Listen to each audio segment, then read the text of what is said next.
حضرت موسیٰ علیہ السلام نے انہیں یہ حکم سنایا تو وہ کہنے لگے، اے موسیٰ، تو ہم سے مذاق کر رہا ہے؟ ہمارے چچا کا بیٹا قتل ہوا ہے اور تو ہمیں گائے ذبح کرنے کا حکم دے رہا ہے۔ ان لوگوں کو یقین ہو چکا تھا کہ اب وہ رسوا ہو جائیں گے۔ پھر انہوں نے گائے کی کھال بھر دیناروں کے ساتھ وہ گائے خریدی تو نوجوان نے اس مال میں سے 3 حصے بنی اسرائیل کے لوگوں میں تقسیم کر دیے اور 1 حصہ اپنے استعمال میں لایا۔ سبسکرائب۔ بسم اللہ الرحمن الرحیم۔ السلام علیکم ناظرین محترم، دی نالج آف اسلام میں آپ کو خوش آمدید۔ ناظرین، حضرت نوح علیہ السلام حضرت آدم علیہ السلام کے بعد پہلے پیغمبر تھے۔ آپ علیہ السلام کا نسب حضرت شیس علیہ السلام سے ملتا ہے اور آپ علیہ السلام کو اللہ تعالیٰ نے اس وقت نبوت عطا فرمائی جب انسانیت گناہوں میں ڈوب چکی تھی اور شرک عام ہو چکا تھا، بت پرستی ہر طرف پھیل چکی تھی اور اس وقت نیکی اور حق کا چراغ بجھنے لگا۔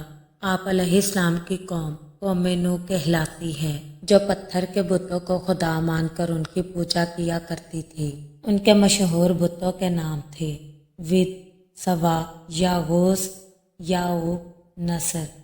یہ سب نیک لوگ تھے اور اللہ تعالیٰ کی عبادت کیا کرتے تھے، لیکن ان لوگوں کے مرنے کے بعد شیطان نے لوگوں کے دلوں میں وسوسے ڈالے کہ ان کی یاد میں بت بناؤ۔ پھر آہستہ آہستہ ان کی عبادت ہونے لگی۔ پھر اللہ تعالیٰ نے حضرت نوح علیہ السلام کو حکم دیا کہ اپنی قوم کو توحید کی طرف بلائیں۔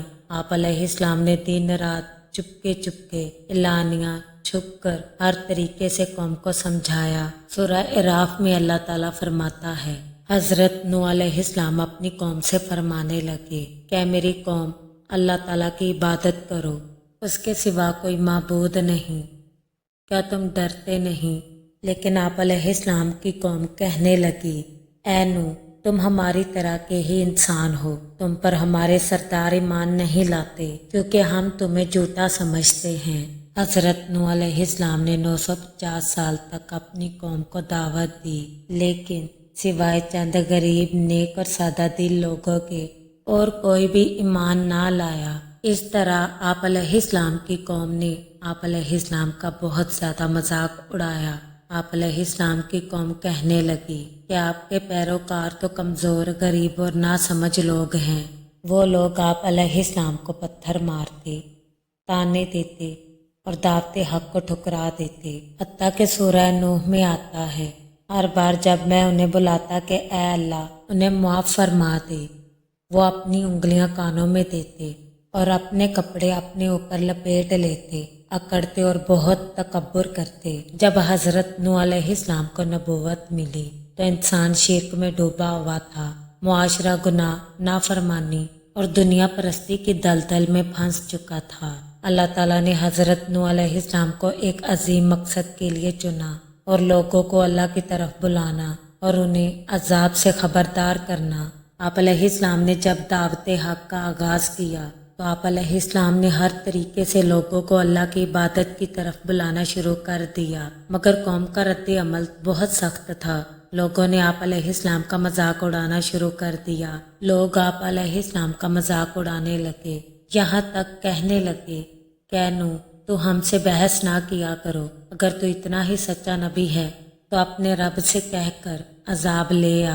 ناظرین، حضرت نوح علیہ السلام کی قوم بہت زیادہ ظالم تھی۔ آپ علیہ السلام نے 950 سال تک مسلسل اسلام کی دعوت دی، لیکن ان میں سے 40 لوگ آپ علیہ السلام پر ایمان لائے، جیسا کہ قرآن پاک میں اللہ تعالیٰ فرماتے ہیں۔ سورہ تحریم کی آیت نمبر 10 میں ایک خاص عورت کا ذکر آتا ہے کہ اللہ نے کافروں کے لیے حضرت نوح اور حضرت لوط کی بیویوں کی مثال دی۔ وہ ہمارے نیک بندوں کی بیویاں تھیں، مگر انہوں نے خیانت کی۔ یہاں حضرت نوح علیہ السلام کی بیوی کا ذکر آتا ہے، جو ظاہری طور پر پیغمبر کی بیوی تھی، لیکن دل سے نافرمان اور منافقہ تھی۔ اس عورت کی یہ خیانت زنا کی نہ تھی، کیونکہ پیغمبروں کی بیویاں اس گناہ سے پاک ہوتی ہیں، بلکہ یہ خیانت ایمانی خیانت تھی۔ وہ دل سے حضرت نوح علیہ السلام کی باتوں پر یقین نہیں رکھتی تھی اور قوم کے کفار کے ساتھ ملی ہوئی تھی، ان کے راز افشا کرتی، ان کی سازشوں میں شریک ہوتی اور اپنے شوہر کی دعوت کا مذاق اڑاتی۔ حضرت نوح علیہ السلام کا دل ٹوٹتا، مگر آپ علیہ السلام صبر سے کام لیتے، کیونکہ اللہ کے راستے پر چلنے والے کو دنیاوی رشتوں کی آزمائش بھی برداشت کرنی ہوتی تھی۔ حضرت نوح علیہ السلام کی دعوت صرف باہر نہیں بلکہ گھر کے اندر بھی رد کی جاتی تھی، اور جس عورت کے ساتھ آپ علیہ السلام زندگی گزار رہے تھے وہ آپ علیہ السلام کی سچائی پر ایمان نہیں رکھتی تھی۔ آپ علیہ السلام کی بیوی کہتی، تم اپنے آپ کو نبی کہتے ہو، دیکھو کوئی بھی تم پر ایمان نہیں لا رہا۔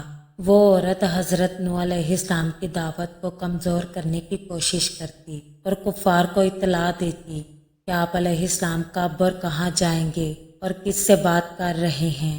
اسی وقت اللہ تعالیٰ نے حضرت نوح علیہ السلام کی طرف وحی فرمائی۔ اللہ تعالیٰ نے اپنا فیصلہ فرما دیا کہ اب قوم پر عذاب آئے گا۔ حضرت نوح علیہ السلام کو حکم دیا گیا۔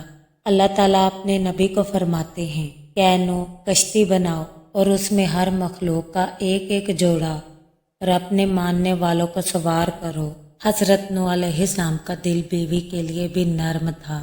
آپ علیہ السلام نے آخری لمحوں میں بھی اسے بلایا کہ اے میری بیوی، ہمارے ساتھ آ جاؤ، اس کشتی میں سوار ہو جاؤ اور اللہ پر ایمان لے آؤ، اس طرح تم اللہ کے عذاب سے بچ جاؤ گی۔ آپ علیہ السلام کی بیوی ہنسی اور کہنے لگی کہ اے نوح، کیا اب بھی تم یہ سمجھتے ہو کہ تم بچ جاؤ گے؟ تم پاگل ہو چکے ہو۔ آپ علیہ السلام کی بیوی کہنے لگی کہ تم کشتی بناتے رہو پہاڑ پر۔ اس وقت حضرت نوح علیہ السلام نے اللہ تعالیٰ سے فریاد کی کہ اے میرے رب، میں مغلوب ہو چکا ہوں، بس تو میری مدد فرما۔ تب اللہ تعالیٰ نے وحی نازل فرمائی کہ اے نوح، اب کوئی اور شخص تیری قوم میں ایمان نہیں لائے گا، بس غم نہ کھا اور کشتی بنانی شروع کر دے ہمارے حکم سے۔ حضرت نوح علیہ السلام نے اللہ تعالیٰ کے حکم سے ایک عظیم کشتی بنانی شروع کی۔ لوگ آ کر مذاق اڑاتے کہ اے نوح، تو پہاڑ پر کشتی بنا رہا ہے۔ آپ علیہ السلام فرماتے کہ اے لوگو، آج تم ہمارا مذاق اڑا لو، کل ہم تم پر ہنسیں گے۔ ناظرین، یہ کشتی لکڑی کی تھی، بڑی مضبوط، کئی منزلہ، اور اس میں جانوروں کے جوڑے، آپ علیہ السلام کے ماننے والے اور آپ علیہ السلام کے خاندان کے کچھ افراد کو سوار کیا جانا تھا۔ بالآخر وہ لمحہ بھی آ گیا۔ آسمان سے بارش برسنے لگی، زمین سے پانی ابلنے لگا، پہاڑ بھی پانی میں چھپنے لگے۔ اللہ تعالیٰ قرآن میں فرماتے ہیں، پھر ہم نے آسمان کے دروازے کھول دیے زور کے پانی سے اور زمین کو پھاڑ دیا چشموں سے۔ پانی دونوں جگہ سے ملا اور ایک کام پورا کر دیا گیا۔ اللہ تعالیٰ کا عذاب آ چکا تھا۔ حضرت نوح علیہ السلام نے اہل ایمان کو کشتی میں سوار کر لیا۔ ایک لمحہ ایسا بھی آیا جب آپ علیہ السلام نے اپنی بیوی کو پکارا اور کہنے لگے کہ کشتی میں سوار ہو جاؤ اور اللہ تعالیٰ پر ایمان لے آؤ۔ حضرت نوح علیہ السلام کی بیوی جو کہ کفار کے ساتھ کھڑی تھی، وہ آپ علیہ السلام پر ایمان نہیں لائی اور آپ علیہ السلام پر ہنسنے لگی اور کہنے لگی کہ مجھے یہ لوگ بچا لیں گے۔ جب طوفان آیا تو کشتی چل پڑی۔ حضرت نوح علیہ السلام کی بیوی جو کفار کے ساتھ کھڑی تھی، انہی کے ساتھ طوفان میں ڈوب گئی۔ جب طوفان نے سب کچھ نگل لیا، تب اللہ تعالیٰ نے فرمایا کہ اے زمین، اپنا پانی نگل لے، اور اے آسمان، تھم جا۔ پانی گھٹ گیا، کام پورا ہو گیا اور کشتی جودی پہاڑ پر ٹھہر گئی۔ اس وقت حضرت نوح علیہ السلام کے دل میں بہت افسوس تھا، لیکن اللہ تعالیٰ نے سورہ ہود میں فرمایا، اے نوح، وہ تیری بیوی تیرے اہل میں سے نہیں تھی، وہ بد عمل ہے۔ ناظرین، خون کے رشتے میں اگر ایمان نہ ہو تو اللہ کے ہاں کوئی بھی قیمت نہیں رکھتا۔ یہ عورت جو نبی کی زوجہ تھی، مگر چونکہ وہ اللہ اور اس کے رسول پر ایمان نہیں لائی تو اللہ تعالیٰ کے ہاں ہلاک ہونے والوں میں شامل ہو گئی۔ دوسری طرف ایک عام عورت تھی جو غریب تھی اور جسے لوگ حقیر سمجھتے تھے۔ اس عورت نے حضرت نوح علیہ السلام کی دعوت کو قبول کیا۔ وہ عورت بیوہ تھی اور لوگوں کے طعنے سنتی تھی کہ یہ فقیر عورت نوح کی باتوں پر یقین کرتی ہے، مگر اس نے صبر کیا اور حضرت نوح علیہ السلام کے ساتھ کشتی میں سوار ہوئی اور اللہ تعالیٰ نے اسے بچا لیا۔ ناظرین، ایمان انسان کو بلندی پر لے جاتا ہے، چاہے وہ غریب ہو یا تنہا، رشتہ مقام عزت مال کچھ بھی ہو، اگر ایمان نہ ہو تو اللہ کے ہاں کچھ نہیں۔ ایک عورت اگر اللہ سے جڑ جائے تو اس کا مقام حضرت آسیہ، حضرت مریم اور حضرت خدیجہ رضی اللہ تعالیٰ عنہا جیسا ہو جاتا ہے۔ ناظرین، دین پر قائم رہنا آسان نہیں، لیکن وہی نجات کی راہ ہے۔ دنیا کے طعنے، شوہر کا انکار، خاندان کا دباؤ، سب کچھ برداشت کرنا پڑ سکتا ہے، لیکن اللہ سب دیکھ رہا ہے۔ عورت اگر نبی کی بیوی ہو کر کافرہ بن سکتی ہے تو عام عورت ولیہ بھی بن سکتی ہے۔ اللہ تعالیٰ سے دعا ہے کہ اے اللہ، ہمیں حضرت نوح علیہ السلام کی سچائی، صبر اور قربانی سے سبق لینے والا بنا، اور ہمیں ان عورتوں کی راہ پر چلا جنہوں نے تیرے دین پر جان نچھاور کر دی، اور ہمیں ان کے نقش قدم پر چلنے کی توفیق عطا فرما۔ آمین۔ سبسکرائب